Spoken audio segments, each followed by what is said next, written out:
from Bungoma, Gongwa, MONBASA, MVITA. I'm going to talk about a great kingdom, the kingdom of Rome. It was a juggernaut. It stretched from Scotland to the boundaries of India. A historian by the name Liddy, if I'm right, because right now I cannot be able to get to my internet, everything is blank. But last time I heard about it was a historian who was asked to write about the history of Rome. There was the myth of Rome, of two brothers, twin brothers, born and abandoned, and they were brought up by a she-wolf. Romulus and Remus. Romulus and Remus. And when they grew up, they wanted to decide who would rule over Rome. So they went on the two hills. There are 7 hills in Rome. They went on the 2 hills, and we call them what? Diviners. They have a name they call them there. Said that whoever is blessed to rule Rome shall have birds coming and landing on the mountain where he was. The hill, not the mountain. So what happened? Romulus' place, where he placed his grain, many birds went and ate the grain. And it was declared by the oracles. That was the word I was looking for, the diviners. It was declared by the oracles that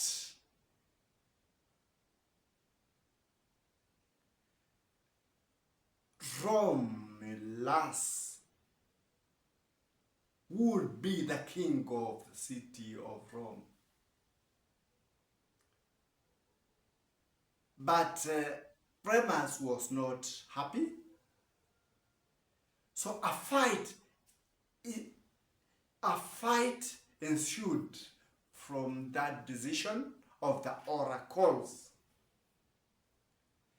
And Romulus and Remus fought and fought because they had been brought up by the she-wolf. They had the characteristics and the viciousness of a she-wolf. And Romulus killed Remus.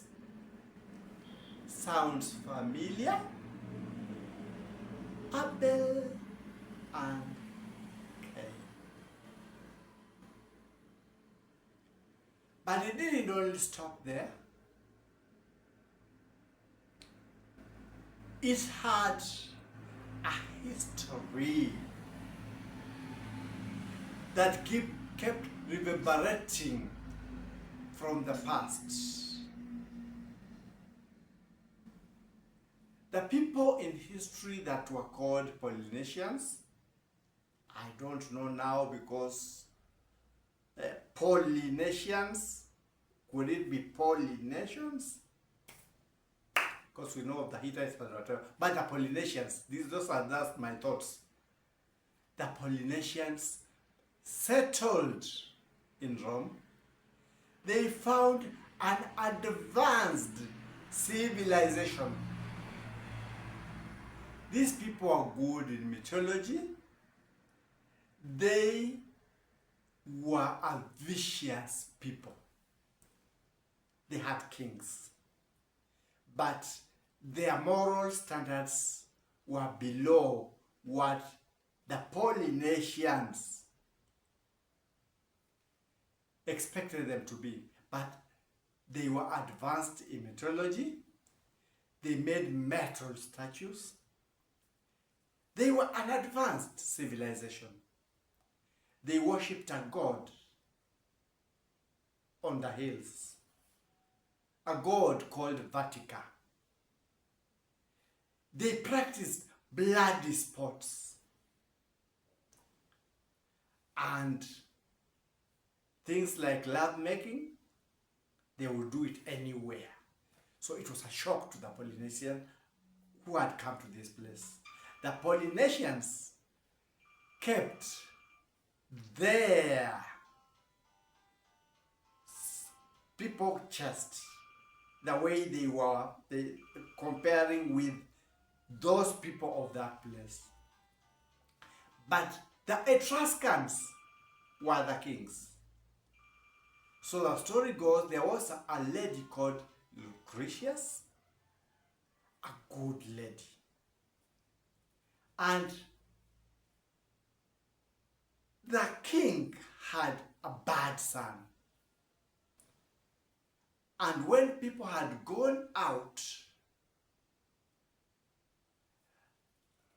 the other Romans, the Polynesians who had come to the place, the son's king went rowdy as they used to be and raped the virtuous woman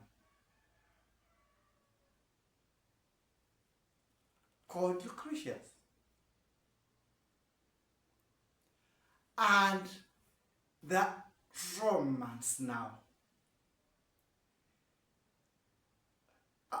rose up against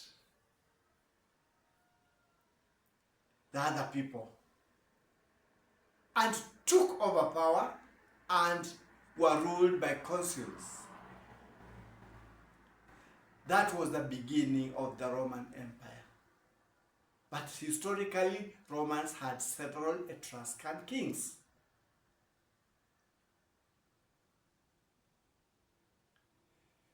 About 3-4 before now, what they call truly Romans started ruling. And the vicious sports were thought to have been inherited from the Etruscans.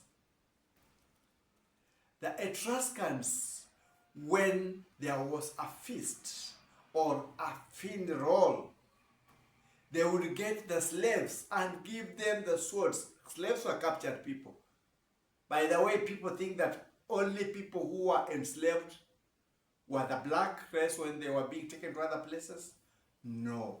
After wars, people who were captured, many of them were kept up slaves. So they would take slaves, and 2 slaves would fight to the death. Remember the Roman sports? They were called the games. And eventually, the Roman society was formed. This was a finding that they had from the various Roman Caesars. I told you about Etruscans setting down most of the regulations we have. And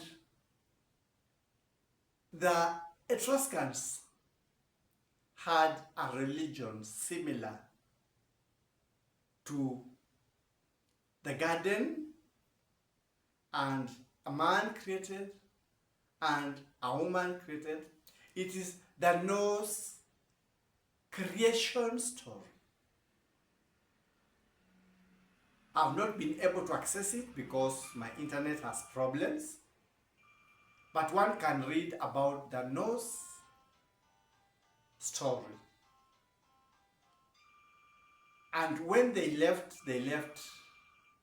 or when they intermingled, can't know whether they left or they intermingled, because the Polynesians or Polynations, that's what to me it sounds like. When they integrated, they formed the great kingdom of Rome. We know all about it. And the Vatican, where it was part of where they used to use as their burial grounds. Find it from history. It's not me who said it. And later they left. We have the long history. But they left. But something that caught me, and I've kept asking myself, where were the popes stationed? Because I have a long history of the popes. But I was going through the internet and came across something like Benito Mussolini gave that to the Catholic Church and commissioned it as an independent state. I could not get the truth because I don't know. Mussolini was a very recent person. I would like somebody to tell me what was happening before, where was the headquarters and what was happening. But I went to the history books and it said Benito Mussolini, not history books, to the internet. So I may be wrong, but there are similarities, the creation similarity, and the narrative of Cain and the brother. I don't know if you find also similarities. So there was a time I said that the Viking knowledge, Viking history may also have formed a part of the Christian belief system. Because when it went to the liberation, in quotes, because you could not liberate Jerusalem from the Jews and the Muslims who were there. When people went there, it was a Holocaust on Jews because they were killed in the name of revenging the Jews having killed Jesus. So many were killed. It was a massacre. But could the Viking